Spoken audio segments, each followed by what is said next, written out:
Bueno, eguerdion guztioi. Eskerrik asko bertaratzeagatik eta hotza hau aguantatzeko preste egoteagatik. Orain, hirugarren mahai inguruarekin hasiko gara. Aurreko mahai inguruan, Iztunberri eta razializazioari nahiz testuinguru oztopatzaileei buruz aritu gara. Oraingoan, periferia horiek erabili izan dituzten edo erabili ditzaketen estrategiei buruz arituko gara. Orduan, horretarako, hemen lau... Horretarako lau lagun ditut hemen. Eskinatik hasita, Ane Gaina Asensio daukagu, Euskal Ikasketetan graduatua da bera, eta Euskal Hizkuntzalaritza eta Filologia masterra ikasi zuen baita ere. Izen bereko doktorego programan tesia egiten ari da, Lebila Bikerketa taldearen barruan. Eta, bere ikerketa hildo nagusia, belaunaldiko Euskararen jarraipena hori da bere ikergaia. Eta hori aztertzen ari da, besteak beste, Ambrelse ikerketa proiektuaren barruan, ez dut izena esango, ze katalanez gaizki auskatzeko beldurra daukat. Bere ondoan, Mikel Pérez González daukagu, bera Barakaldokoa, ez dut esan, Ane Basaurikoa da. Eta Mikel Barakaldokoa da, Euskal Ikasketetan graduatua bera ere, eta berak ere Euskal Hizkuntzalaritza eta Filologia masterra egin zuen, hizkuntzalaritza aplikatuan espezializatua.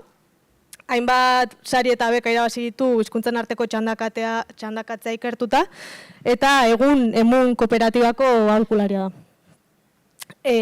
Beste aldera etorrita, nire ondoan Edurne Azkarate daukagu, Edurne Azkarate sobrino, Oiongo aktore eta aurkezle arabarra ba. Euskal Telebistan hainbat saio aurkeztu ditu eta gaur egun antzerkian nahi zineman egiten du lan. Eta azkenik, beste eskinan, Xan Aire daukagu, Baxenabarreko Urepele herrian hasi eta bizi da. Urteetan euskalgintzan ari da, 2022an Plazara kolektiboaren sortzaile eta langilea da, eta bertan soziolinguistika formatzailea eta hizkuntza lankidetza karguduna da. Orduan, hauek dira gure maikideak, eta orduan, lehenengo galdera guztiei egingo dizuet. Iztunberri eta testuinguru oztopatzaile buruz hitz egin dugu, aurreko mahai inguruetan, eta hauek periferia bezala hartu ditugu. Zer da zuentzat periferia, edo zer da bigarren mailako euskaldun izatea? Hurbil bizi duzu hori, bakoitzak hasi nahi duenak, eta...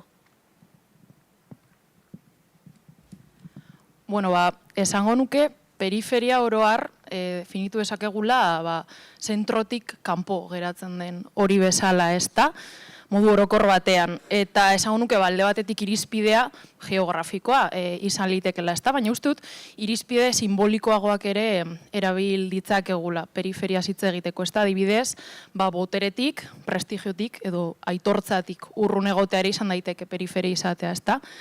Eta beraz esango nuke alde batetik periferiak baduela bere alde edo errealitate objektiboa, ez? Adibidez, testuinguru batzutan, euskararen erabilera basua da, eta testuinguru horietan, izan daiteke, euskararen erabilera edo praktikak eukitzeko aukerak ere mugatuak izatea, ez?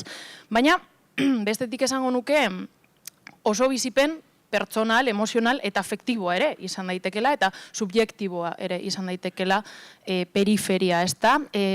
Esango nuke, subjektibotasun horretatik edo, hiztun bakoitzak, hiztun gisa, autopertzepzio bat duela bere buruaz, ez da? Eta horregatik badu alderdi emozional edo pertsonal hori, ez da? Eta ez bakarrik autopertzepzioa, lehen ere uste dut Jonek horri referentze egin diola, ez? Gauza bat da, ze autopertzepzio daukagun hiztun gisa, eta oso garrantzitsua da kontuan eukitzea, autopertzepzio horretara eraman gaituen guztia, zer izan den, eta nola bizi izan dugun, ez da? Oda gure background guzti hori zein izan den. Eta, nire kasuan, Ainoak aipatu duenez, Basauriko auzo batekoa naiz, San Miguelekoa, eta egia esan da, gaur egun ez naiz bigarren mailako euskaldun sentitzen, ez dut hori horrela bizi, eta uste dut nire egunerokotasunan ere ez dudala olako traturik jasotzen, baina azpimarratu nahiko nuke gaur egun, ez? Galdera hau, orain dela urte batzuk edo egin izan baliate, segurazki erantzuna oso bestelakoa izango litzateke. Nik momentuz behintzat papera erabiliko dut ahalik eta arinen egiteko eta ahalik eta gehien harira jotzeko. Bueno, niretzat, eta pixkat ere, anek esandako osatzearen, niretzat euskaldun periferikoa izan daiteke euskara bizitzeko edo euskaraz bizitzeko zailtasun, erronka, zama, energia gastu gehigarria. Edo izan daiteke ere bai, euskara ikusteko ohikoa baino erdararen belaino trinkoagoetan ibiltzea. Edo elkarrizketa batzuetan alboratua sentitzea, edo kontuan hartzen ez zaituztela sentitzea, edo eta zure euskara etengabeko eskaparate batean sentitzea edo izatea. Azken finean, ez daki, nola baiteko euskaldun profilagatik modu bateko edo besteko diskriminazio linguistikoa jasotzea edo sentitzea. Eta, era berean ere, ez du zertan izan, ni ba naiz euskaldun periferiko eta ba naiz eta jazta eta beti naiz. Alda daiteke autopertzepzioa edo alda daiteke bebai sentimendua momentuaren, gaiaren arabera. Eta ze elementuri buruz ari garen, momentu batzuetan periferikotasunarekin gehiago egin dezakezu bat, eta beste batzuetan ez. Orduan, konplexua da gaia eta momentuz hori zen. Eguerdion. Niko ni gehitu nahi diot oso bat natorrelako orain arte eman duzuen definizioarekin, apunte txiki bat, igual, bigarren mailako horri begira, uste dut bigarren mailako sentipen hori izan daitekela momentu bakoitzean aldakorra, autopertzepzioaren arabera, eta baita ere, bigarren mailako edo sentitze hori badela ondorio bat. Alegia, zentralitatearen eta periferiaren arteko elkarrizketa falta baten ondorioa. Ez da berezkoa, ez dut uste gertatzen denik era natural batean, baizik eta sozialki sortzen dugun komunikazio faltarengatik edo etenarengatik sortzen dugun sentsazio bat, beraz albiste ona da salbagarria dela. Eta apunte txiki hori egin nahiko nuke, zeren bai periferiakotasuna sentitzen dut nortasun baten parte aldakorra izan daitekena, baduena subjektibitatetik eta garatu daitekena eta aldatu, segun eta hainbat gai, arrazaren gatik, egoeraren gatik, estatusaren gatik, kapital sozialaren gatik eta abar luze bat, eta bigarren mailako hori bai sartuko nuke elkarrizketa falta baten ondoriotzat bezala. Eguerdion, ni partekatua naiz ideia horrekin, periferi historio horrekin, alde batetik oso gustora bizi naizelako periferian. Bai eskaintzen dizkidan bizi baldintzagatik eta abar, baina bereziki jende oso sortzailea ikusten dut alako nire inguruan. Euskaraz bizitzeko gauzak sortu behar ditugu eta hori gauza biziki baikorra zait. Izan egunerokoan, izan artistikoki, kulturalki, ez dakit jendeari da hainbat eta hainbat gauza asmatzen. Eta adibidez, asteburua pasa dugu EHZ festivalean eta 2025ko festivala ez da duela 20 urteko festivala eta hala ere segitzen du sortzaile izaten. Eta garai batez baino askoz gehiago ari da euskaraz festival hori bera eta handabilen jendea. Beraz, nik hori eskertzen dut. Eta gero, partekatua, aldi berean, Edurnek erraten zuen moduan ere, erdigunera joateko bidaia hori, batzutan zaila delako. Adibidez, euskarazko komunikabide nagusi edo nazionaletan, zarenean representatua sentitzen. Ez zure eskualdea, ez dakit nola erran, zure akzentua, ez dakit nola erran hori. Uste dut estrategia batzuk beharko liratezkela berrikusi, lehen aipatu da mainguru batzuetan hori. Nola erran. Helburu berri bat beharko genukela planteatu gure komunikabide nagusi edo nazionaletan, eta da albezein bat euskaldun presente izatea erregularki komunikabide horietan. Zergatik, gertatzen ari delako urruntze bat une honetan komunikabide horietatik. Nire inguruan jendea urruntzen ari da komunikabide horietatik eta pena da ez dugulako elkar aurkitzen. Ze jende horrek nahiko lituzke bere ganatu komunikabide horiek. Eta uste dut alderantzizkoa ere edera litzatekela komunikabide horiek periferiako jendea ere bere ganatzea. Ez dizuet esan, baina ez daukazue ordena hau jarraitu beharrik, nahi duzuenean hartu hitza eta batak besteari erantzun lasai. Galdera honi lotuta, esan duzue agian batzutan izan zaitezkela periferiko, beste momentu batzuetan ez.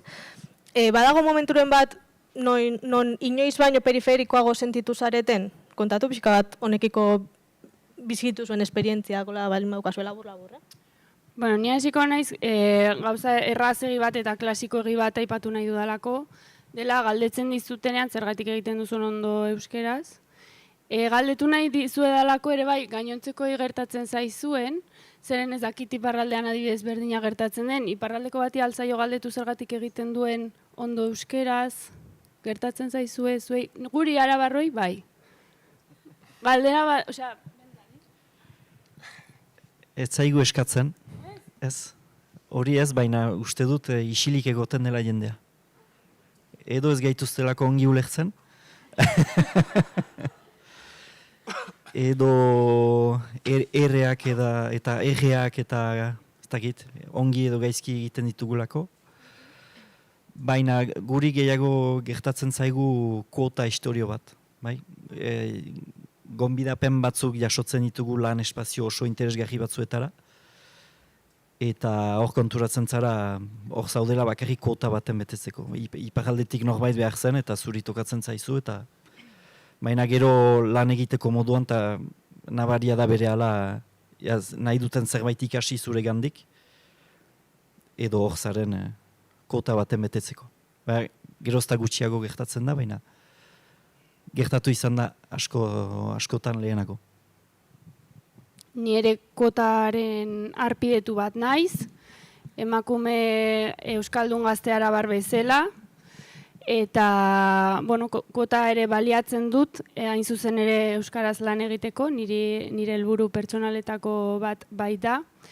Eta, bizitzen dut nire galdera horri berriz helduta, Zergatik egiten duzu ondo euskaraz arabarra izan da galdera, bizitzen dut oso violento bezala, politikoki erabaki hartu dut ez erantzutekoa, iruditzen zaidalako naiz eta interes jator eta jakin min zoragarri batetik etorri, iruditzen zaidalako galdera oso pertsonal bat eta horrek baldintzatzen duelako nire familia guztiaren historia kontatu behar izatea, ez dakit guztiz interesa eta denbora duzun hau hartzeko, eta ez dakit guztiz den zure eskema mental bat betetzeko edo asetzeko, beraz hori asetu nahi ez dudanez, erabaki dut ez azaltzearen erabakia, gero igual bazkarian azalduko izuet benetan galditzen badiazue, edo nola ere,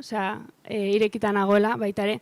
Baina analogia erraz bat egiteagatik pentsatzen dut violentoa dela, adibidez, transpersona bati galdetzea bezala zein zen bere aurreko izena. Eta orduan ez dakizu benetazko interesa den, edo zu hemen momentu batean zaurgarria agertu behar zaren, edo nolabait naiz eta intentzio oso nauki, eramaten zaitu zure nortasuna justifikatu beharraren sentsaziora.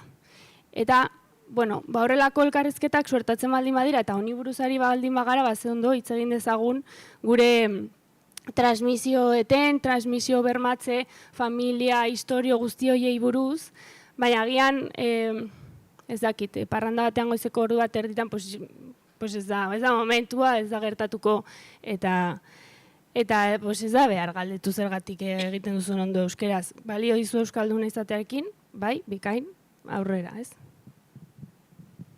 Nik bioi bai etzerantzungo izuet, bai Edurneri, bai niri olako iruzkinak egin izan dizkiat eta orain aipatuko izuet, eta bai olako momenturen bat, bizi esan dut, non inoiz baino periferikoago edo sentitu nahi zen, Eta azpimarratu nahi dut, nire kasu pertsonalean edo, sentipen hori oso testu inguruari eta une konkretuei lotuta egon dela, ezta? Adibidez, Basaurin bertan, egia esan da, ez nintzen epaitua sentitzen euskara mailagatik, behintzat. Bai agian erabiltzagatik, baina ez nire euskara mailagatik, ezta? Egia esan da, nire inguruan euskara ez egon bat ere presente, nire abesaroko garai horretan eta, baina jendeak interpretatzen zuen ni euskalduna nintzela, eta euskalduntasun batekin lotzen induten, ez? Naiz eta nik gero benetan ez nuen nahin beste erabiltzen, baina jendeak irudi hori zeukan, ez? Eta ez nintzen, oso ondo moldatzen zara, ez? Nire ingurukoek ere bai, esan nahi dut. Hala ere, testu inguru aldaketarekin, autopertzepzio edo autoirudi aldaketa ere bizi izan dut, ezta? Noski, olako iruzkinak jaso izan ditut. Basauriko bazara, basauriko izateko zelako ondo egiten duzun euskaraz, ezta? Klaro, zure gurasoak euskaldunak izango dira, ez? Eta erantzuna da, ez? Hori ez da nire realitatea, eta zergatik izan beharko litzateko hori nire realitatea, ezta? Edo, kutsu negatiboagoa edo duten iruzkinak ere jaso izan ditut, adibidez. Baina horrela bakarrik hitz egiten duzu, batuaz, ez? Horrela hitz egiten duzu, ez? Eta bai, ez? Eta egia esan da, ustut, beti iruzkin horiek ez daukatela agian asmo txarro bat, ez? Ez dago asmo txarro bat horren atzean beti, baina nolabait zure hizkuntza identitatea zalantzan, kolokan jartzen dute, eta badirudi etengabe merezi, irabazi eta justifikatu behar duzula zure euskaldun gisa daukasun posizio edo leku hori, ez? Eta gainera uste dut, nik irabazi, merezi eta justifikatu behar duela, baina agian beste abia puntu edo beste hizkuntza ibilbide bat izan duten hiztunek hori ez dute justifikatu behar, ez? Eta horrek sentiarazten zaitu periferiko ere bai, ezta? Eta adibidez, nire inflexio puntu nagusi edo, unibertsitatera etorri nintzenan izan zen, Gasteizera etorri nintzen, euskal ikasketak ikastera, eta, klaro, ni Basaurin euskalduna nintzen, jendearen begietan, baina ona etorri, hiztun legitimo ezin guratu, eta azkenean, apur bat, impostoraren sindromea ere sentitzera heldu nintzen, ez? Eta nire klasekiden gandik ere, batzuk, baina batuaz bakarrik edo ez duzu zeta oskatzen, edo ez? Olako iruzkinak ere klasekiden gandik jaso bere ditut, eta apur bat txiki sentiarazten zaitu horrek, ez? Behintzat hasiera batean, gero igual, estrategia batzuk garatzen dituzu, erraminta batzuk eraikitzen dituzu, eta, beste modu batera egiten diozu aurre horri, ezta? Hala ere, labur bilduz, esango nuke, bizitzen dituzun esperientzia horiek guztiak erabakigarriak direla, eta positiboak inkluso esango nuke. Uste dut, periferian egoteak galderak sortzen pizten dizkizula. Zergatik egiten dute euskara, zergatik hartu dut autu hori, zerk motibatzen nau hori egitera, ez? Eta uste dut, hizkuntza autuak izan daitezkela hizkuntza, bide pertsonal edo bide kolektibo baten emaitza oso konstiente eta aktiboa gainera. Eta nik bera, zentzu horretan, periferia indargunetzat jotzen dut, batzutan negatibotasun batetik edo hartzen periferikoa zara, baina uste dut indargune oso nabarmenak daudela periferien kasuan ere bai. Nire kasuan periferikotasunak izan ditu 3 mugarri kronologiko. Lehenengo periferikotasuna etorri zen gaztelaniaren ozeanoan erabaki nuenean gero eta euskara gehiago erabiltzea. Hor etorri zen nolabait herritar lagun ezagun periferiko bihurtzea. Gaztelaniaren inguru horretan. Gaur ez gara ari periferikotasun mota horretaz. Ari gara beste bi ez. Bigarren mugarria da, nolabait, kontuatu nintzenean, iruzkinak egiten zizkidatela, nire euskarari buruz, nik galdetu gabe, ezer. Bai, gorputzei buruz egiten diren bezala komentarioak, ez da, nik eskatu ez baldin badizut nire euskarari buruz komentariorik zertarako egiten didazu. Eta horrelakoak bai, baina bai, borondate hobearekin edo okerragoarekin, ze euskaltzaindiaren araberako egiten duzun berba. Edota ematen duzu kirol kazetari bat ETB batekoa. Batzuentzat loretik hurbil egon daiteken zeo zer da, eta izan daiteke, beste batzuentzat ezain beste, baina nik nire buruari esaten diot. Lagun artean hitz egiten dut kirol kazetari batek bezala egoera formal batean. Bueno, edo zein kasutan borondate hobearekin edo okerragoarekin zaindu dezagun mesedez nork, nori eta zer esaten dugun.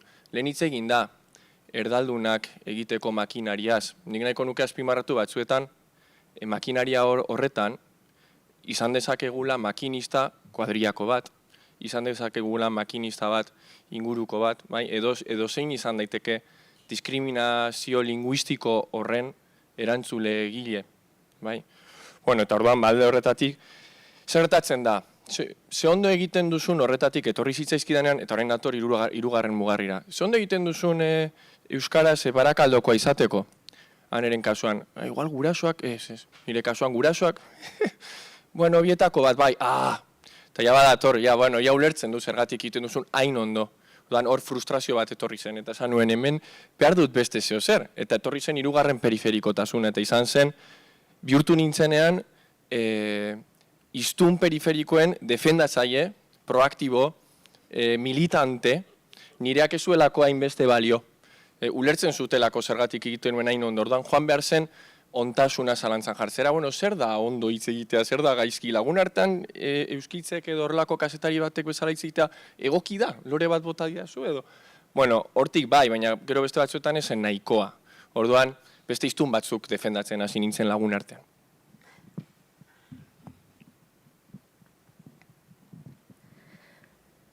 Gauza asko aipatu dituzue. Estrategia hitza entzun dut hortik, bueno, hontaz da mai inguru, orduan horiei buruz hitz egingo dugu. Bueno, nik Lizarrako gazte euskaltzaleak ditut aztergai, nire tesia egiten ari naiz. Eta bertan ikusi izan dut, euskara gehiago erabiltzen lagundu dietela, adibidez, unibertsitateak, kanpinak, ingurukoen artean euskara hitz egin nahi dutela esplizituki adierazteak, koalternantziak, horretaz ere arituko gara. Edo lehenengo mai inguruan aipatu den zilegitasun horrek, ez? Bakoitzak bere buruari ematen dion zilegitasun edo legitimitate horrek. Aldiz, arau sozialak, gaitasun edo erosotasun faltak eta talde handian egoteak, oztopatzen dira euskaraz hitz egitea. Orduan, hau kontuan hartuta bakoitzari galdera bana egitea gustatuko litzaidake, bale? Orduan, orain ez da izango guztiontzako galdera, baizik eta joan naiz banaka. Hasteko, bueno, Mikel, aurreko mai inguruan aipatu da koalternantzia, maik esan du, gelditu da aipatu gabe, koalternantzia, orain da momentua. Zuk honi buruzko lanak egin izan dituzu, zer azpimarratuko zenuke fenomeno horri buruz? Gainera, gaur egun emunen lan egiten duzu, euskara sustatzeko lanean, eta horra gertu zaizu koalternantzia estrategia bezala? Edo bestelako estrategiarik edo ez dakit. Eta maila pertsonalean, erabiltzen duzu estrategia bezala edo, ze estrategia erabiltzen duzu? Bueno, ez dakite guztiei erantzungo diedan, baina bintzat titular batzuk bai utzi nahiko nituzke. Bueno, oraindik jarraitzen dut, aztertzen euskara eta erdara kombinazioa, koalternantziari buruz ari garenean, horri buruz ari gara, euskara eta erdara, kasu honetan, azken finean da, diskurso berean, pizkuntza kombinatzea. Orain arte ibili naiz batez ere euskara eta gaztelania kombinazioari buruz, eta azken aldi honetan, pixkat euskara eta erdara, frantsesare kontuan hartuta eta. Baina, orain arteko ibilbideari begiratuta, bai esan dezaket, hemendik aurrerakoa edo, etortzeko dago. Aipatu nahiko nuke, hola, kazetari titular batzuk. Testu inguru erdalduna, kontuan hartuta zein den gaurko gaia, testu inguru erdaldunagoetakoek, datu aitortuei begira, erabilera aitortuari begira, erdaldunagoetakoek esaten dute koalternantzia gehiago erabiltzen dutela, esaten dute, eta konparaketa gerora etortzen da. Nik ikusi dudan emaitza da, testuinguru erdaldunagoetakoek esaten dute erabiltzen dutela gehiago, testuinguru euskaldunagoetakoek baino. Era berean, hobeto ikusten dute oroar, koalternantziaren erabilera, testuinguru erdaldunagoetakoek, euskaldunagoetakoek baino. Koalternantzia erabiltzeko, arrazoiak testuinguru erdaldunagoetakoen artean, bereziki izaten dira hitzak ez etortzea burura, edo euren hizkera informaltzearen arrazoia, helburu horri begira erabiltzeako alternantzia, edo euskara hutsean ez egitearren, edo norbere identitatearen isla gisa. Eta erabiltzen dute bereziki, hala adierazita, datu aitortu buruzari gara, euskara batutik hurbil sentitzen dutenek euren burua. bai, euren hizkera euskara batutik hurbil sentitzen duten horiek dira bereziki aitortzen dutenak koda alternantziaren erabilera. Beti ere, besteekin edo bestelako erantzun batzuk eman dituztenekin alderatuta. Eta gero pixkate gaitasun basuagoa, euskararen mailan gaitasun basuagoa aitortzen dutenek esaten dute erabiltzen dutela koda alternantzia gehiago besteek baino. Eta, pixka bat horri, kontuan hartuta periferiari buruz ari garela, eta koda alternantzia izan daiteken estrategia, pixka bat titular horiek utzi ditut, agian galdera horiei erantzun aldietelako batzuek. Eta gero, emunen, aholkulari bezala lan egiten dugunean, emunen lan egiten dugunean aholkulari bezala geratu da pixka bat bitxia, baten du beste lan zertan gabiltza. Aholkulari bezala egiten denean lan, kontuan hartu behar duzu beti diskursoa eraikitzen duzunean, esku hartzeak egiten dituzunean, nor daukazun aurrean. Orduan, koda alternantzia estrategia bihurtzen da, edo bihur daiteke, aurrean daukasunaren arabera, batzuetan funtzionatu alduelako euskara mantentzeko, beti ez delako posible aldi bereko itzulpena izatea, beti ez da posible susurlari lanetan ibiliko den norbait izatea, eta orduan, alde horretatik, bi hizkuntza kombinatu ahal izateak aukera hori ematen dizu, eta horrelakoak. Eta gero, periferik, ez dakit, kontuan hartzen saiatzen gara gu, eta gero, bestelako, zen ikustut badaudela estrategi buruzari garenean, norberak izan ditzakenak, eta gero badaudela bebai ingurukoek edo besteek egin aldutena, ez da, zuregatik nolabait. Lehen aipatu da, ustut Beñatek esan duela, giro ahalik eta erosoena, osasuntzuena izateko, euskaren erabilera sustatzeko, pixka talde horretatik horiek ere badira estrategiak, hiztun periferikoen alde egin daitezkenak. Gero beste bada, hiztun periferikoek ze estrategia erabiltzen alduten, ez da, nolabait, baina... Eta, nolabait da kontuan hartzea bebai, ze testu inguru soziolinguistikoko jendearekin ari garen, euskara iristeko zen modu egon den, zein den euskararen gaitasuna, gutxi gora bera, euskararekiko harremana. Eta, koda alternantzia esan bezala, izan daiteke euskara gero eta gehiago sartzen joateko estrategia bat, espazio batzuetan euskaren presentzia bermatzeko aukera bat, dakizun euskara hori erabiltzeko edo euskara hori mantentzeko diskurso batean aukera bat, eta pixka bat horrelakoak. Namanan joango naiz galderak egite, baina zuek ere zerbait gehitzeko alin badukazue gehitu lasai hartu mikrofonoa eta gehitu, bale? Orduan, ane orain zuri galdetuko dizut, bi norabidetan egin nahi dizkizut galderak, alde batetik, jakin nahi nuke zer kostopatu izan dizun euskara erabiltzea eta zer sentiarazi izan dizun periferikotasun hori. Eta honekin lotuta, zuk estrategia erabiltzen duzun periferikotasun horri buelta emateko eta euskaraz egiteko hori alde batetik. Eta beste alde batetik, zu Gasteizko gurasoak aztertzen ari zara, beraiek seme-alabekin egiten duten hizkuntza politikari buruz, ez? Eta orduan jakin nahi nuke, bestalde batetik, zure Gasteizko parte hartzaileek ze estrategia erabiltzen duten seme-alabak euskaraz hasteko.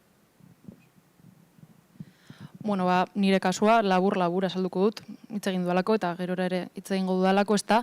Esan dudan bezala, noski, basaurin izan ditut euskaraz aritzeko zailtasunak, deitu zailtasun, deitu erronka, ez?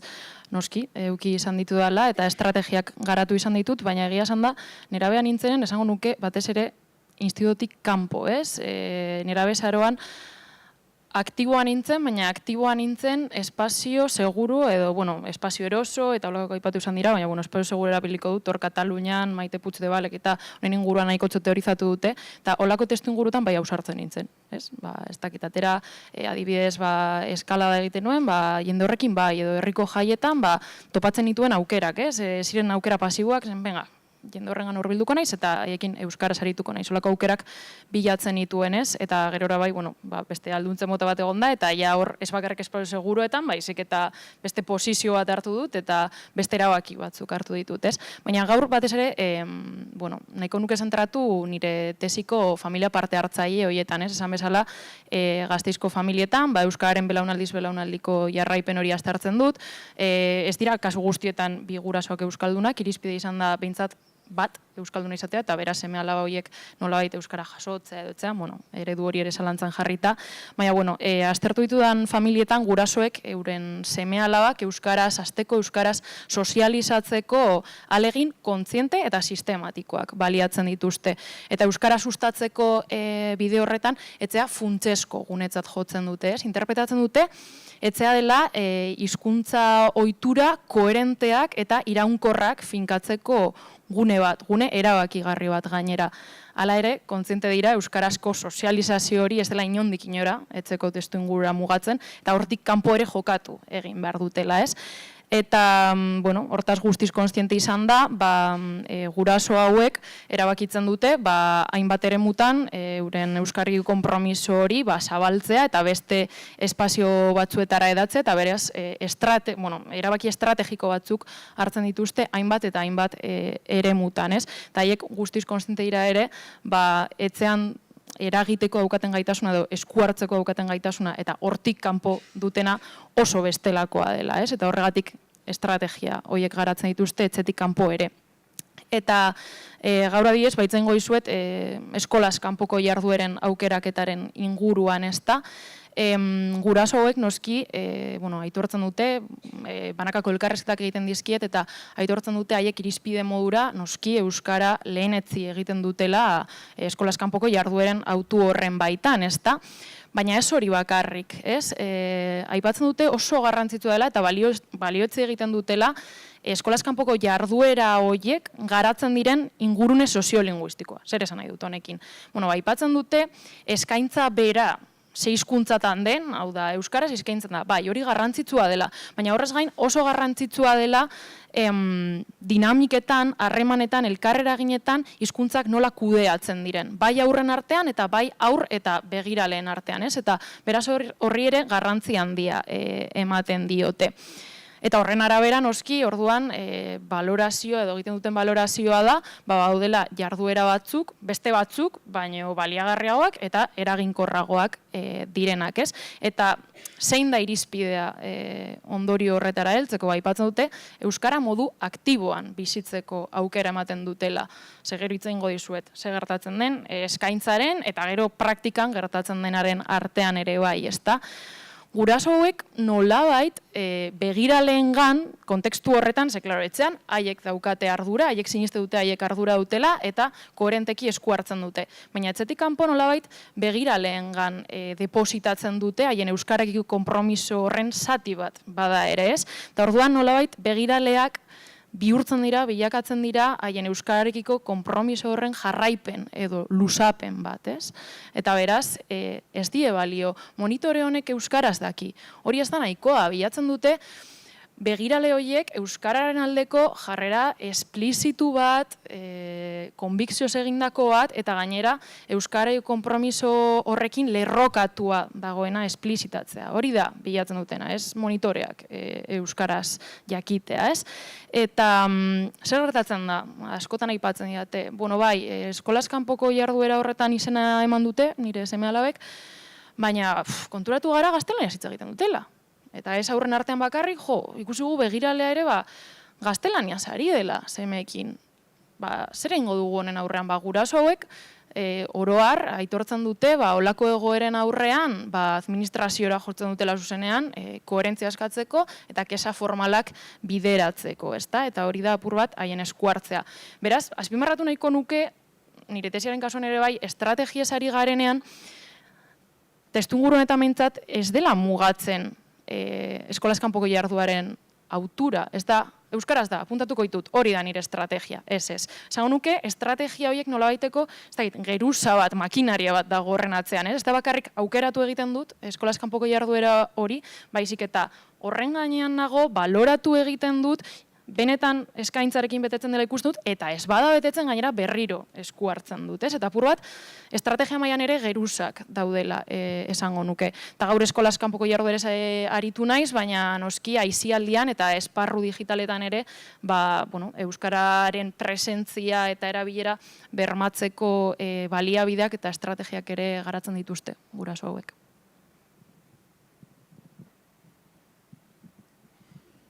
Ados. Xan, zuretzat izango da horrengo galdera. Plazaran, lehen esan dugu plazaran aritzen zarela. Plazaran euskara ikusgarriagoa, entzunagoa eta erabiliagoa, nolabait, izatea bilatzen duzuen Euskal Herriko plazetan. Jakin nahi nuke ze estrategia baliatzen duzuen horretarako, euskara bultzatzeko. Eta horretaz gain ikusi dut, euskararen naiz beste hizkuntza gutxitu batzuen bizi berritzea landu duzula, eta gustatuko litzaidake jakitea, ze ikasi duzun gainontzeko hizkuntza gutxituetatik. Ze estrategia erabili izan dituzten periferikotasunari buelta emateko, eta zuk maila pertsonal bezala, individualki, ze estrategia erabiltzen duzu. Bai. Aldi berean plazara izena bera bada aldagi bat. Plazara ateratzeko, hori aspalditik hasi ziren gure artista batzuk, hori aldagikatzen. Eta hildo beretik goaz, uste dugulako garaia etorri dela, zinez orain arteko hizkuntza politikak eta ekarri dute, gizarte mugimenduek ekarri dute ere bai. Baina konturatzen gara oso eskolaren inguruko hizkuntza politika batean geratzen ari garela. Eta plazara horrek egan nahi du, ez goazen zabalago jokatzera eta guztion afera izan dadin euskararen bizi behitzea. Beraz, pixkat abstraktua izango da, baina gure estrategia nagusietan orain sartu dugu euskararen bizi behitzeko kontakizunetan eragitea. Izan eskaintzen ditugun formazioetan, izan sortzen ditugun mediazio tresnetan. Mediazio hori da euskara gertuago atxikitzeko ahalegin hori. Eta kontakizun hori da gure oinagia gero ekintzara pasatzeko. Beraz, guk euskara bizi behitzen dugu etorkizun hobea eraikitzeko. Hori argiki formulatua dugu. Eta ez euskara salbatzeko. Ez euskara salbatzeko iragan idealizatu baten izenean. Askotan ikusten dugu hori esparru desberdinetan, euskararen militante batek esango du garaian ikastoletan gehiago egiten zen euskaraz. Ikustekoa. Edo iragan, ez dakit, batzu gure ondareari edo tradizioei edo oso atxikita daude, eta ez luketen nahi ezertxo ere mugitzea, eta horrekin lotzen dute euskara. Lehen euskaraz egiten zen gehiago, nekazari gehiago zenean, eta hori baino konplexuagoa dela iduritzen zaigu.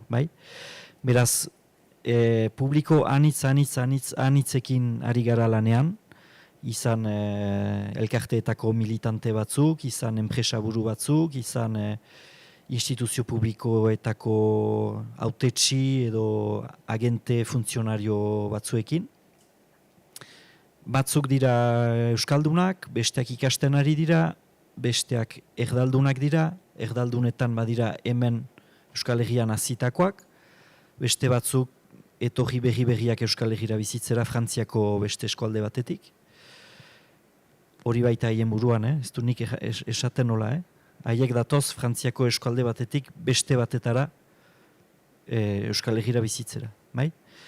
Beraz, horrekin konposatu behar dugu, eta argiki uzten dugu euskara ez dela ofiziala, baina hala ere nola egin dezakegun elkarrekin hizkuntza hori publikoa izan dadin. Eta publiko horrek zer esan nahi duen ere lantzen dugu. Ez da bakarrik hizkuntza paisaian euskara bizka bat txertatzea, da hori baino askoz gehiago. Beraz, gu joaten gara adibidez formazio batzuekin egitura batzuetara, pixka bat emunek egiten duen modura, beste eskala batean. Eta hor planteatzen ditugu itun soziolinguistiko berriak, guretzat berriak direnak. Zer egan nahi du hori? Horrek, egan nahi du itun berri bat planteatzen dugula egitura batean, adosten dugu nagusiki euskaraz funtzionatzea, gure artean erdaldunak izanik ere. Bai? Beraz, horrek egan nahi du profil bakoitzari bere helburua emango diogula, dinamika batean sartzeko. Bai? Egan nahi du ere, gero berantago azalduko dut, baina segmentazio batzuk argitu ditugula ere, profil batzuk sortzeko, baina ez jendea profil horietan atxikitzeko, baizik eta urrengo urratsa ikusarazteko eta dinamika batean saharazteko. Beraz, euskara hobekuntzarekin, inklusioarekin, kohesioarekin lotzen dugu. Askotan entzuten baitugu euskara bazter zailea dela, bagoaz kontrapuntura zuzenean. Eta erdaldunekin ere adibidez, aktibazio batzuk bilatzen ditugu, helburu propioekin. Euskararen aitzin gustu bat emanen diegu, euskara deskubritze ziklo batzuekin. Euskara klase oinarrizko batzuk eskaintzen dizkiegu, baina guk bereziki haien posizionamendua bilatzen dugu. Beraz, euskara klase labur horiekin batera doaz beste formazio batzuk, gehiago soziolinguistika eta euskal kulturari buruzkoak, ikus dezaten euskara bere testu inguruan, bai? Eta gero informatzen ditugu nun eta nola ikasten alduten euskara. Aekak zer eskaintza duen eta hori informatzen ditugu hortan. Eta gero, hori zinez Ipar Euskal Herriko egoera desberdinei lotzen dugu. Jakin behar dugu egokitzen Baigorri bati edo Baiona bati, edo Maule bati. Ez da batere lan egiteko modu bera. Eta dator ere, guk euskara jarri dugula hasieratik argiki bere testu inguru globalean. Bai? Ezin dugu ikusi euskara bakarrik munduko beste 7.000 hizkuntzak aipatu gabe. Beraz, egan nahi du gure tresnetan eta gure ekintzetan ere ideia hori oso presente izango dugula. Bai?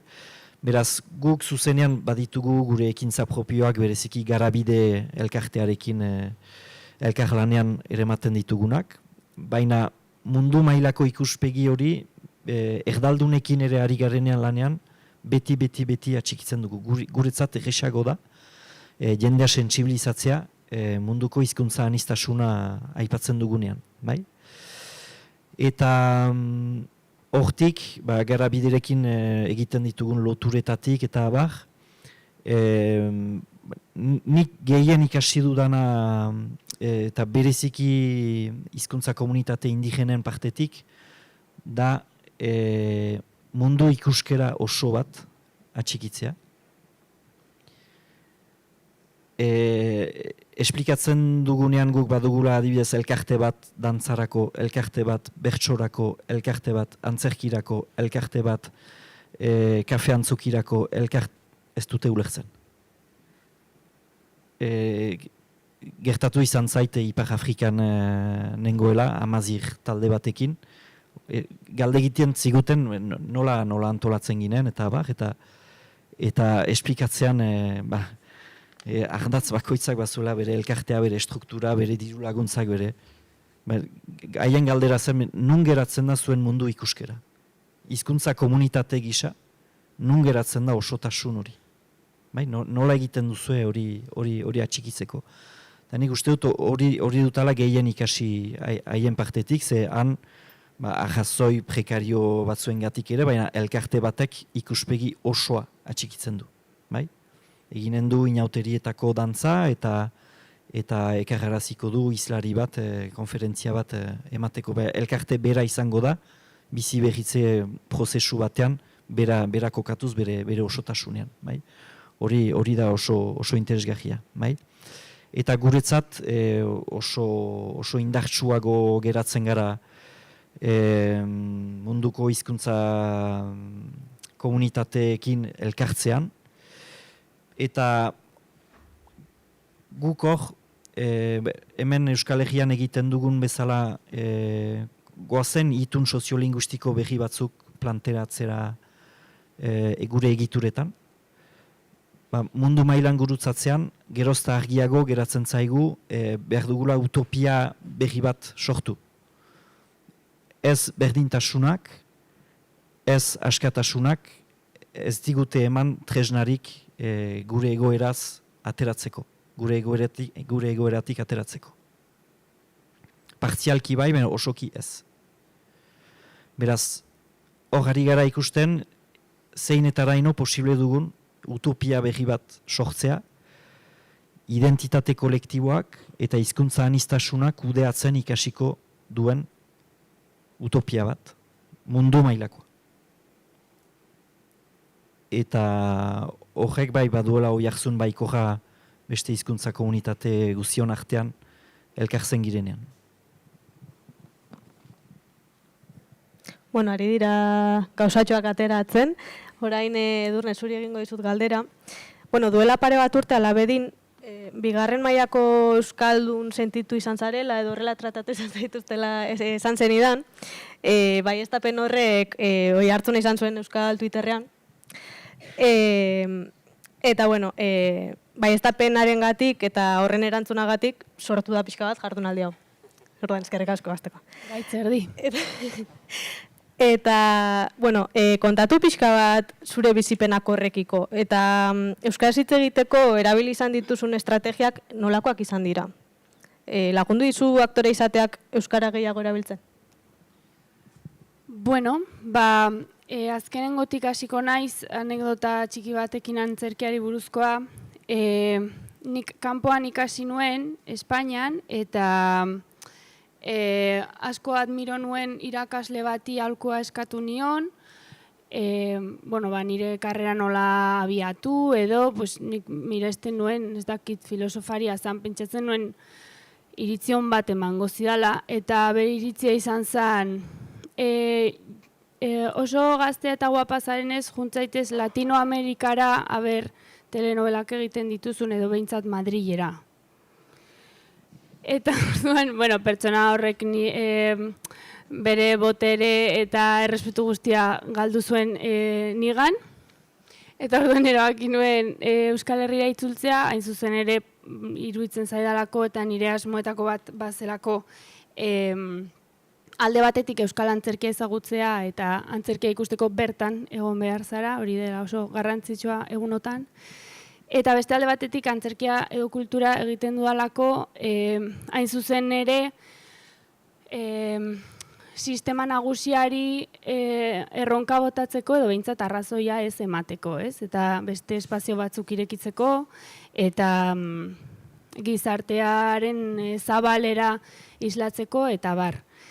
Zentzu horretan ere, nahi nuen nire kulturari zerbait aportatu alba nuen, ez? Edo nire euskal kulturan parte hartu.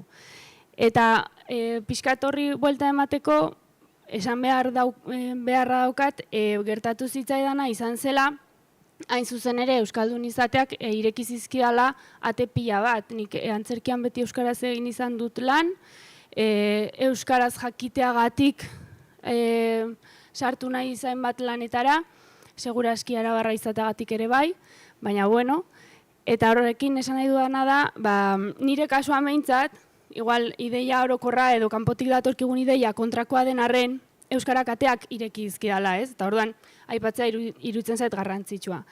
Beste alde batetik, ze estrategia baliatzen ditudan euskaraz aritzeko edo bizitzeko? Alde batetik, lapurzikin bat naiz, nire euskara batua denez, eta hizkuntzak maite dituan ez, ondo ematen zaizkit, ere bai mimesian entrenatuanago beraz imitazioa ondo daramat, eta euskalkiak lapurtzen ditut, hitzak ere bai, berdin dit, euskara eklektikoaren defendatzaile sutsua naiz, orain dela gutxi ikusi nuen nire burua zatitxo batean, elkarrizketa batean, intimitatean, eta uste dut zarauztarra naizela egun horretan. Ez dakit aurreko astean non egin nuen lan, baina horrela aterrizatu nuen egun hartan. Berdin dit, uste dut oso ahalduntzailea izan dela hori asumitzean niretzat, zeren oso aberasgarria da, eta ondorio positibo bat dakar, dela nik gehiago egitea euskeraz, lapurretaren arira. Orduan, ondo, estrategia bezala, nahi bauzue. Uste dut zilegia dela euskara batua baldin bada zure ama hizkuntza, uste dut euskalki bat baldin bada zure ama hizkuntza, igual, arraro xamarra dela norbaiti euskalkia lapurtzea, baina uste dut euskara batua daukagunoi, pues, niri behintzat ondo ateatzen zait. Orduan gomendagarria, estrategia bezala. Eta baliatu nuen beste estrategia bat izan zen, pixkat traidoria izatea eta Gipuzkoara joatea bizitzera. Eta hemen ere bai, beste bueltatxo bat eman nahi diot arautasunari, zen eta ni Oionen nintzen super euskalduna. Eta Gipuzkoan bizitzera nire burua eraman nuenean edo eman nahi niolako aukera euskaraz bizitzeko simulakro bat bizitzera eta eroskiko saltzailea berdin dit nongoa izan eta nik esatea eskerrik asko ez dut boltsarik nahi edo bi kafesne eta baki bat izutzekin eskatzea eta horrekin egotea como a muerte, hori izatea nire borroka, de repente, hori albidetzen zidan, Donostira joatea bizitzea, ez? Baina, ekarri zian, beste gauza interesgarri bat zen, hain zuzen ere, hauxe bera. Ez banintz Oiondik aterako, ez nuken jakingo, periferiko bezala hartuan nintzela beste toki batzuetan. Eta horren arira garatu dut nire nortasunaren zati handi bat, eta kontrastez, eta elkarrizketa horren bitartez, kokatu ahal izan dut nire burua beste nonbait. Hain zuzen ere, Oionen justo banintzelako euskaldunetako bat. Leku euskaldunetan ez bezala, Oionen euskaldun izateak ez dakar kapital sozial gehiago eukitzeak, aldrebez. Orduan, joan etorri bidaiatxo hauetan, nolakoa den erdalgune batean euskalduna izatea, nolakoa den periferikotasuna zugan identifikatzea zentralitate batera zoazenean, eta hartu eman pertsonal hauen bitartez, uste dut nolabait eta labediko elkarrezketara iritsi arte, iritsi garela denok ona, eta asko eskertzen dizuet hitzaldi hauek antolatu izana, oso garrantzitsua iruditzen zailako ni buruz hitz egitea, eta honetarako balio badu, baitu. Uste dut aurreko mahai inguruetan ere atera dela gainera informaltasunaren kontua eta euskalkiarena. Atera dira ja estrategia batzuk, ez dakiten boraz ondo gabiltza. Orain gustatuko litzaidake bakoitzak begiratzea bere periferikotasunari, orain guztiontzako da galdera, zuen periferikotasunaren barruan, ingurunkoentzat euskaren simbolo bilakatu zaretela esango zenukete, lehen pixka bat aipatu duzu, baina, zein eragin izan du horrek, hala balin bada, lagundu dizue euskara gehiago erabiltzen, edo euskara gehiago sustatzen, jendearen begietan iztun zilegi bihurtzen nola bait, lagundu dizue? Hasi nahi duzuen.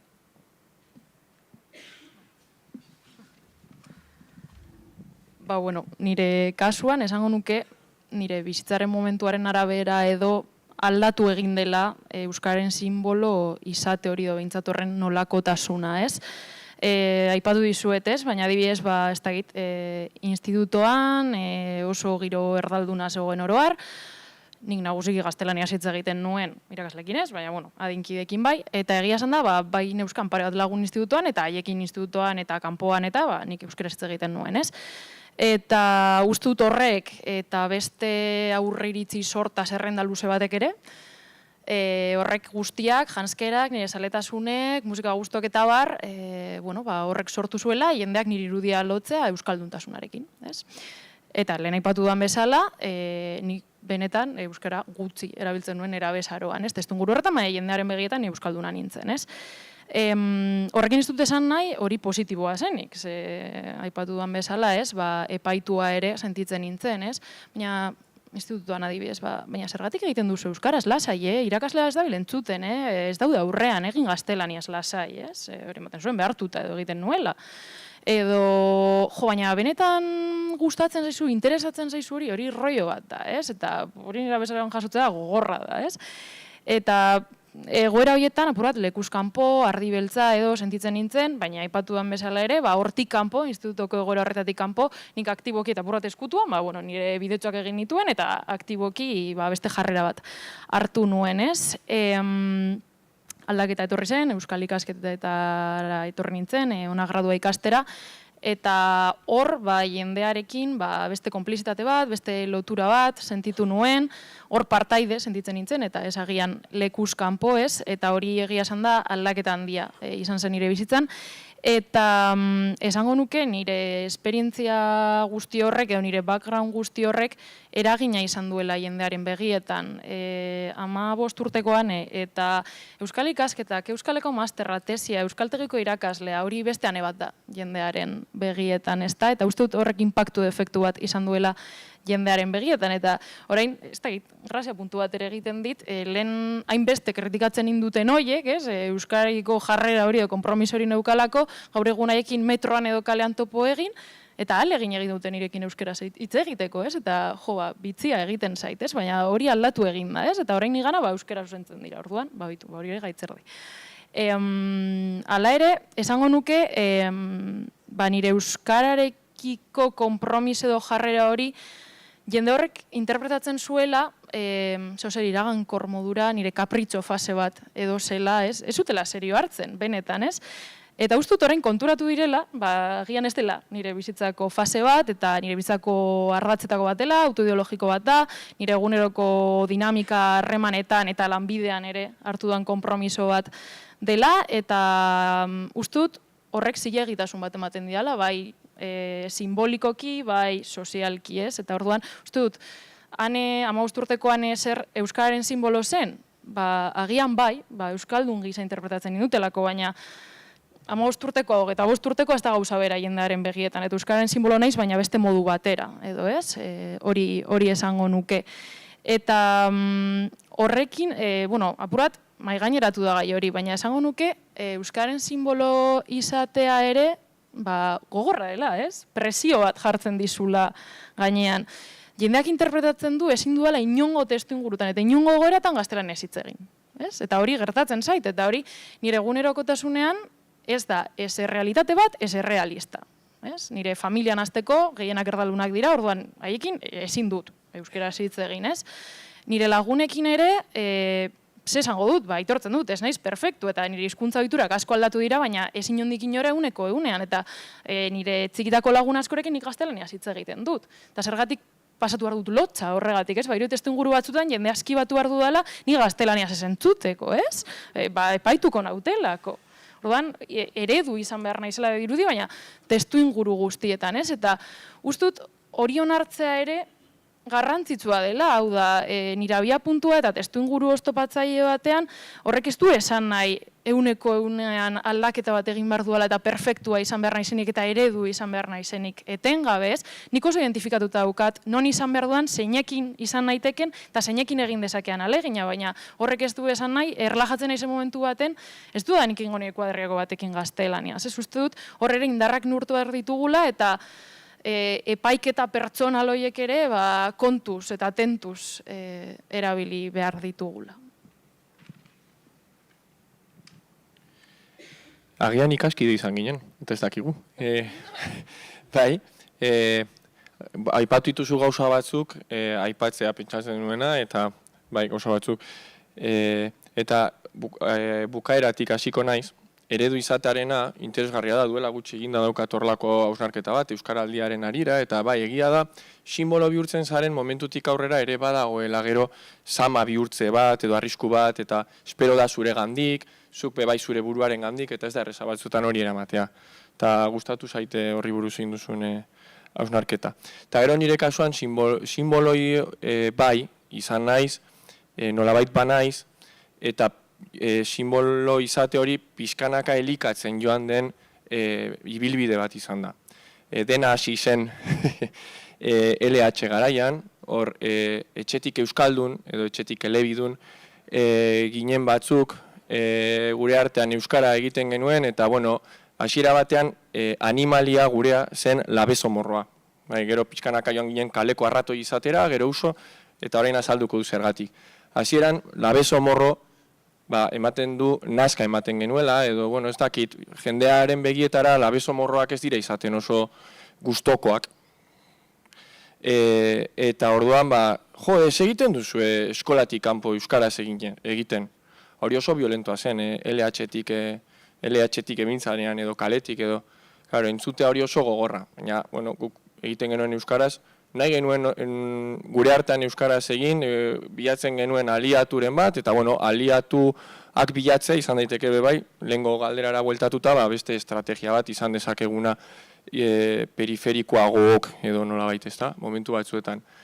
Gero esan bezala, bueno, kaleko arratoi ere izatera pasatu ginen, niri espainolez, eta horrelakoak edo zein tokitatik etor zitezkeen, edo bueno, horrelakoak etor daitezke, autua hartzen duzu momentutik aurrera, eta gero eta euskara gehiago erabili nahi baldin baduzu gainea, claro, simbologia horrek ere gero eta ondorio gehiago izango ditu, eta gero eta presio garestiagoa izan dezake.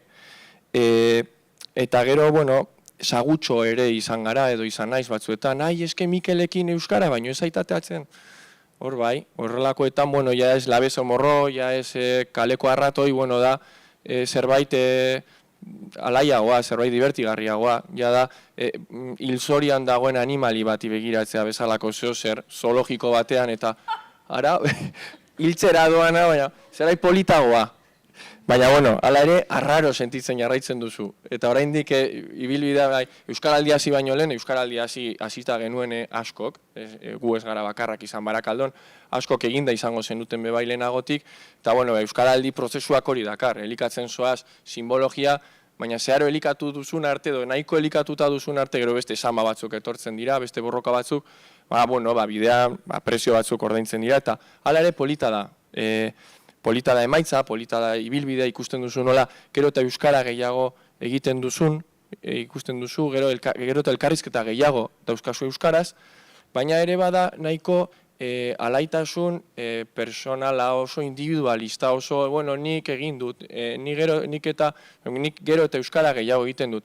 Hora nik beti esaten dut, honekin batera, agian poza handiagoa ematen didala ikustea, diagnostiko ikuspegitik, ikusten dudanean, nire ustez, nire ondorioz modu batean edo bestean, euskaraz egiten, ni ez nagoenean, edo, bueno, ni ari naizenean beste batekin izketan, baina uste baldin badu nire ondorioz ari direla beste batzuk euskaraz egiten, beste batzuk euskara ekoizten modu batean edo bestean, edo euskararen mundura joanez, horrek ematen dit kriston alaitasun. Iruditzen zaitez dela individualista, eta bestea ere oso pozgarria da, baina azken finean geratzen da igual maila soiagoan, sutiagoan ez dakit, elkarrizketak dira zurekin baldin badaude edo zu tartean baldin bazaude. Besteak gehiago asebetetzen hau eta horrek kriston poza eman dit. Horda, bueno, simbologiak eman dit aukera zilegitasuna puzten joateko, euskara egin alizateko lasaiago, erosoago Mikelekin bai, hori sortu alizateko Mikelekin bai hori edo, bueno, Mikelekin problema gutxiago dago, eta, bueno, egingo dugu.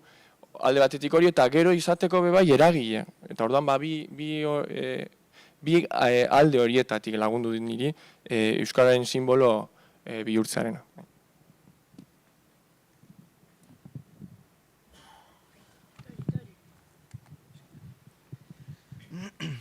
Bon,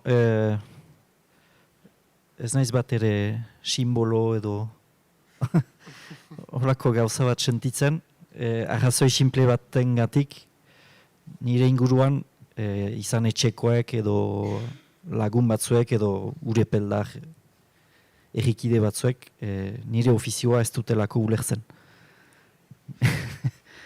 Eta batek ere esan zidan, ze hostia dukire lana. Euskara irakasten duk edo ez, edo eta hor behar duzu azalpen luzeetan sartu eta hori ez da saina leona. Bai?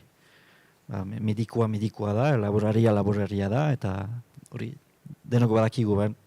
Soziolinguistikan formatzaile zer den espikatzeko konkretuki eta pixka bat komplikatua da. Eta bereziki interesgarria delako ere, Baxe Nafarroako provintzia, guk badugu lan bat egiteko izan formatzaile gisa, izan aktivista gisa, hori seguru. Baina ez dut uste guk izango dugula azken hitza. Esplikatzen dut. Baxe Nafarroa da Gipuzkoa eta gero Euskal Herriko probintziarik euskaldunena. Bai, datuetan, bai, esker. Datuek hori diote, eta uste dut ego Euskal Herritik ere begiratuta hori garrantzitsua dela. Ez bakarrik Baiona ikustea, baizik eta badela bigarren probintziarik euskaldunena Ipar Euskal Herrian. Beraz, ez gara denak osoki erdaraz bizi Ipar Euskal Herrian. Baina hala ere periferikotzat jo daiteken eremua da. Zergatik, bertako euskaldun gehienak edo adin bat badaukate, bai?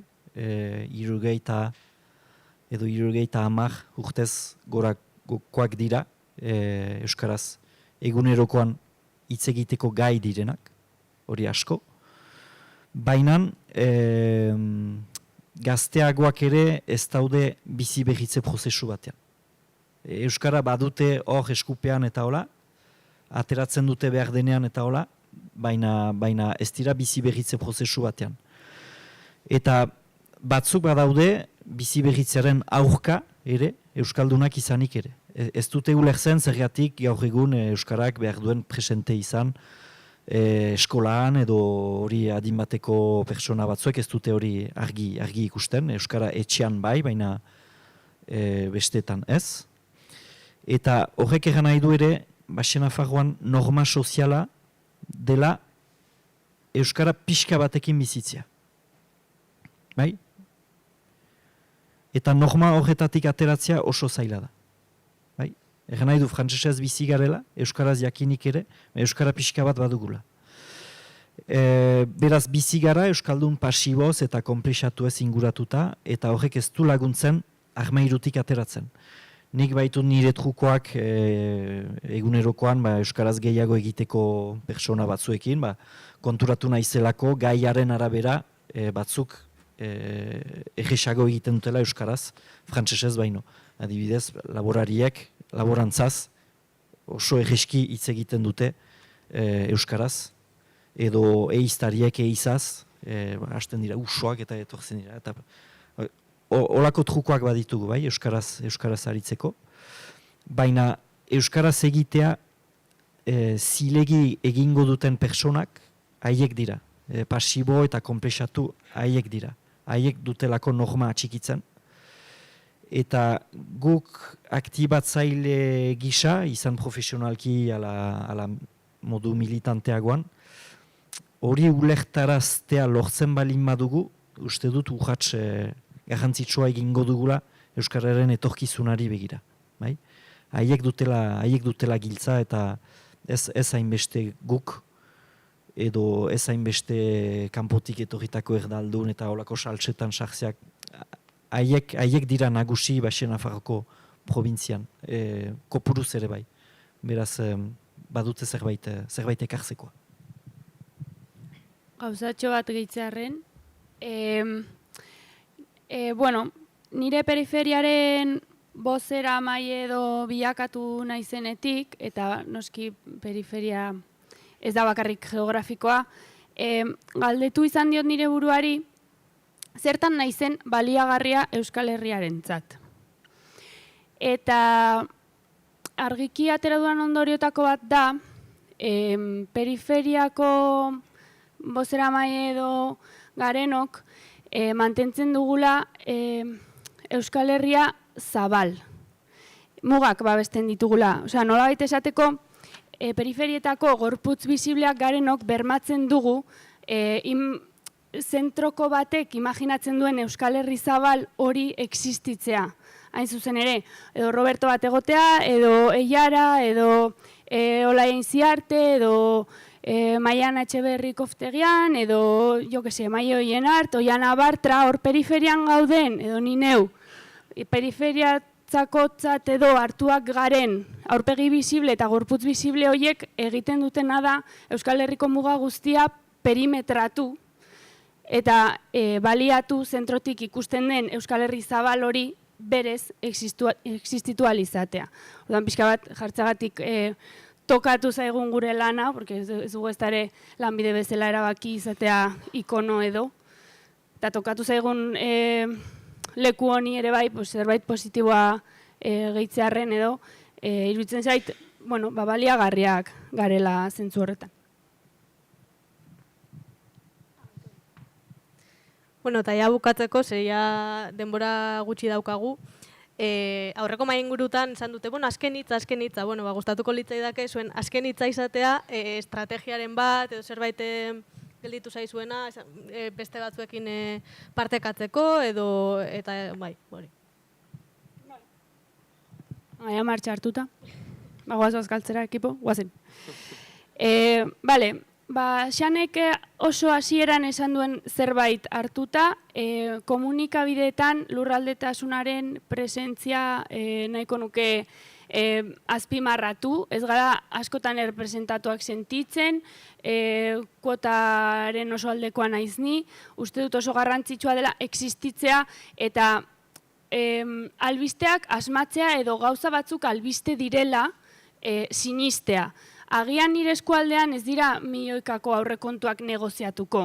Eta Bilbon bai, berdin du, bilatu ezazue txokoetan dauden albisteak eta albiste bilakatu zeren horrela existitzen gara. Leku askotan horrela gehiengoak ikusten du toki horretan gauzak gertatzen direla, joan daitezke bizitan jakin mina sartzen zaielako, egunero existitu behar gara edo ia egunero eta azkenean edabideen bitartez eta presentzialtasunaren bitartez asko baldintzatzen da zerbait existitzea edo ez. Orduan, horretan jarriko nuke atentzio pixka bat, nik albiste bat asmatu nuen, egun batean, argiari deitu nion, ja ez nuke egingo, baina gaztean nintzen.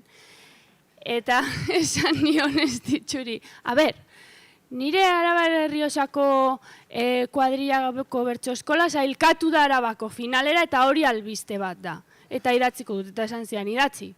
Eta orduan albiste bat asmatu nuen, esan nahi dut, ez alda albiste bat Arabar Errioxako kuadrilla sailkatzea bertso final batera inoiz gertatu ez bada. Asmatu albisteak. Ikusgarri egin gaitzazue edo deitu bertan dagoen jendeari gauzak gertatzen dira toki guztietan eta guk erabakitzen dugu zer den garrantzitsua argitara ekartzea. Orduan, nire aldarria hortxe utzikoet.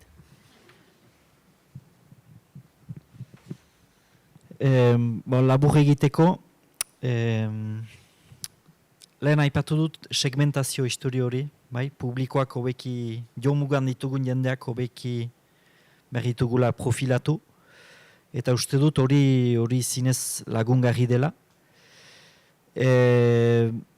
Etorkizunari begira, nola babestu Euskaldun aktiboa, nola zilegitu ikastuna, nola implikatu erdalduna, lehen errandena ere Euskalduna aniztasunarekin lotzea, Euskalduna da Euskara duena, zaigu inporta jatorria, erligioa, larru kolorea, sexualitatea, ez olakorik, oso definizio, autodefinizio idekia dugu eta hortaz kontziente izan behar dugu.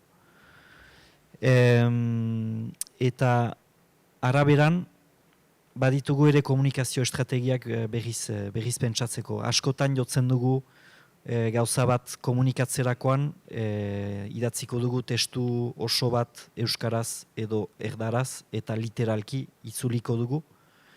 Eta batzutan hori ez da emankorra, bai? Beraz, gu gerozta gehiago saiatzen gara definitzen ze publiko dugun jomugan eta hizkuntzak araberan moldatzea. Ez dugu ahas gauza bera kontatuko euskaraz edo frantsesez, jakin eta puntan balima dugu kanpotik etorria den erdaldun bat edo euskaldun pasibo bat. Bai? Mezuak ez dira berdinak. Norabidea berdina da, dinamika bat euskararen etorkizunaren alde, baina mezuak ez dira berdinak. Hori deitzen da komunikazio disimetrikoa, asko ikasten ari gara horretan plazaran, eta jendeak ere oiarzun oso baikoak ematen dizkigu. Baldin eta urrats bat eginarazteko balio duen jendeari, urrats berri bat euskararen etorkizunaren alde. Jakinez garai oso nahasiak bizi ditugula, ez dakitze giro den hemen Gasteizen, baina guk geroz eta mezu xenofoboak entzuten ditugu, euskaraz ere bai, euskara defenditzeko ere bai, mezu horiek itzuli frantsesera edo gaztelerara eta xenofoboak dira, kanpotik dator arriskua, eta guk uste dugu ez kanpotik dator jendea, baina segi dezagun antolatzen beste postura batekin eta autoritatez. Bueno, eta nik beste aipamen bat egin nahiko nuke ez, apur bat ikertzaile rolean etorri naizenez, nahiz eta nire esperientzia kontatu, ikerketatik divulgaziora salto egiteko beharraz, hitz egin nahiko nuke. Eta ez bakarrik divulgaziora begira, uste dut, adibidez nire kasuan, Gasteizko familiekin egiten dut lan, eta uste dut ez, haiek barik ezin dut lan hau egin, ez? Eta uste dut, hau hartu eman bat dela, bueltan zehozer eman behar dela, eman behar zaiela, eta eman nahi dudala, ez? Eta uste dut, adibidez, gaur estrategi buruz hitz egin dugu, ez? Tesia egin, eta hortik material divulgatibo batzuk, estrategia batzuekin sortzea, eta gurasoei hori bueltan emate. Uste dut, hori batzutan ikerketa egiten dugula, eta batzutan agian berekoia dirudi, ez? Erabiltzen gaituzte, ateratzen dituzte jendatuak, haien karrera akademiko egiten dute, eta hau hemen geratzen da, ez? Eta uste dut garrantzitsua dela hori buruan eta presente ukitze, ez? Bueltan ematea jende horri. Eta gurasoen estrategiez aritu izan naiz, baina zergatik ez material bat sortu hiztun arrasa egizatuentzat, edo gazteen kontzientzia pizteko baliabideekin, edo konpromisoekin, edo uste dut, hor lana daukagula, egin dezakegula, ikertzaileen artean eta bestelako eragileen artean, ez? Apurat, elkarlan hori eta transbertsalitate hori sustatzeko mezua eta deia egiten dute hemendik. Bueno, euskararen erabilera sari garela, pixkat periferietatik, uste tokatzen zaigula, batzuetan begiratzea eta esatea, aizue, hemen bagaude mugaz bestaldeko biztanleak, ezta? Ulertuta muga modurik zabalenean eta metaforikoenean ikusi dugulako eta ikusten ari garelako mugak askotarikoak izan daitezkela, eta ibilbideak ere bai, profilak ere bai, beraz, kontuan hartu, hizkera informaltzeko modu ezari garela, estres linguistikoa eramateko modu ezari garela, hiztun profil askotarikoi buruzari garela, bagaudela mugaz bestaldeko biztanleak, eta hitz egin baino lehen bestelako buruz az gaitezen ulertzen dagoena pixka bat, eta entzuten ere bai, eta ahotsa ematen, eta ahotsa hartzen. Eta gero, bukatzeko, badago galdera bat pena da, asko lusatzen ari garen ez tigu ematen denbora geratzen zaizkigu galdera gehienei buruz hitz egiteko, baina badago bat, eta ze aholku emango zenioke euskara sustatzen ari den testuinguru oztopatzaileko bati. Eta nik nahiko nuke, nire lehengo Mikeli nik esango nioke, saiatu berbalizatzen gaia. Saiatu zure pozak, erronkak, tristeziak, bizipenak, nolari zaren bizitzen proaktibo izate hori, saiatu berbalizatzen. Zure lagunik onenekin, maite dituzunekin, aliatu izan daitezkenekin, saiatu ez geratu horrekin. Saiatu gaia hartzen. Euskararen erabilera berbalizatzeko gai bat da, beste dozein gai izan daiteken bezala, eta guazen pixkanaka euskarari buruz hitz egitera.